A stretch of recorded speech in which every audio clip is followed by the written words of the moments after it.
Para que possamos, então, ver de uma maneira mais efetiva a construção dos indicadores propostos para a avaliação de atividades práticas, precisamos passar pela ideia do diagrama de atividades demonstrativo e ou interativas, ADI, formulado na tese de doutorado pelo professor Sandro Santos, Departamento de Física da nossa instituição. Do mesmo modo de raciocínio, estabelece-se um V para que nós possamos ter aqui. Qual é o fenômeno de interesse, qual é a questão foco, qual é a situação, problema e evento que se discute a ideia desta atividade experimental.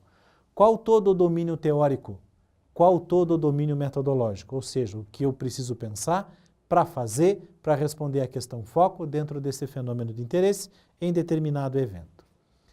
Temas e conteúdos a serem trabalhados, conceitos a serem discutidos, condições necessárias, resultados conhecidos teóricos e experimentais, predições dos alunos, aqui eu posso entrar com pré-teste, por exemplo, pós-teste, dificuldade que os alunos terão, quais materiais eu utilizarei dentro da estrutura desta aula, quais são os elementos interativos, ou seja, onde que o aluno vai mexer.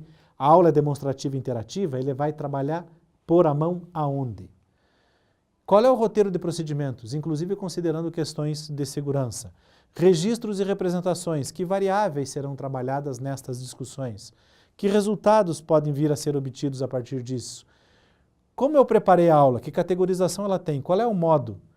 Demonstrativa interativa. Quanto ao tipo, o aluno vai trabalhar só com números e conceitos ou com os dois? Como que eu validei a atividade? Ou seja, como é que o aluno prestou atenção, observou que realmente a atividade funcionou, deu certo? Respostas de conhecimento e de valor e possíveis expansões do fenômeno de interesse, ou seja, o mesmo diagrama anterior, só que na sua condição original, que é o diagrama V. Integrando essas noções conceituais, que raciocínio perpassa? Qual é a estrutura conceitual, o arcabouço conceitual? Então trabalhamos com o mapa conceitual ou com os outros instrumentos que vamos ver adiante, que falam sobre a organização conceitual. Passo a passo, então, temas, conteúdos envolvidos no fenômeno de interesse, relacionados lá. Conceitos, aqueles que são mais importantes dentro da ideia do fenômeno e da questão foco. Condições necessárias, aquelas que são essenciais, sem as quais eu não consigo fazer a atividade prática. Resultados teóricos e experimental, e aqui tem uma vantagem essencial. Resultado experimental é aquele que o professor tem por fazer a prática antes de levá-la ao seu aluno. Aí ele consegue entender quais são as variáveis possíveis dentro dessa teoria naquela relação metodológica. Predições do aluno, observações, dificuldades que ele pode vir a fazer, até porque ele vai trabalhar com materiais, registros, etc. E do professor, baseado na sua própria experiência profissional e na realização desse experimento. O que é que eu posso enxergar que a atividade pode me fornecer?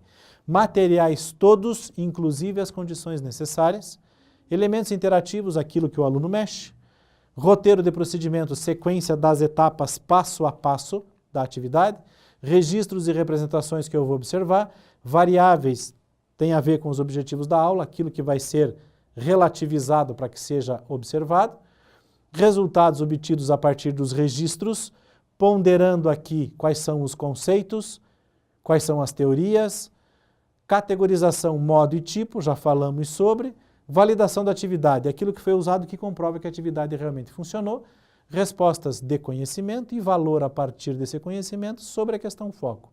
Lembrando que essas respostas estão associadas aos conceitos e aonde mais eu posso trabalhar essas ideias, onde mais eu posso expandir esse conhecimento desenvolvido dentro desse evento a partir desse fenômeno de interesse. Toda a teoria, toda a relação procedimental metodológica. Fechando a ideia do diagrama ADI, quais são as condições de coerência para que a gente possa observar a partir desse diagrama? Primeiro ponto, as asserções de conhecimento respondam à questão foco. Isso diz que o diagrama está formulado de modo coerente. A validação demonstra que o experimento funcionou. Aquilo que mostra que funciona realmente mostra que a atividade deu certo. Funcionou. Conceitos relacionados estão presentes no mapa conceitual, subsidiam a asserção de conhecimento, a resposta de conhecimento. Aquilo que eu proponho como estrutura conceitual realmente responde à pergunta-chave, a questão foco da prática. A expansão do fenômeno de interesse relacionada aqui à asserção de valor e de conhecimento. Há outros conceitos, há outras condições que eu posso trabalhar. E o roteiro de procedimentos apresentando passo a passo atividades que concatenadas, ou seja, ligadas, facilitem a construção da asserção do conhecimento.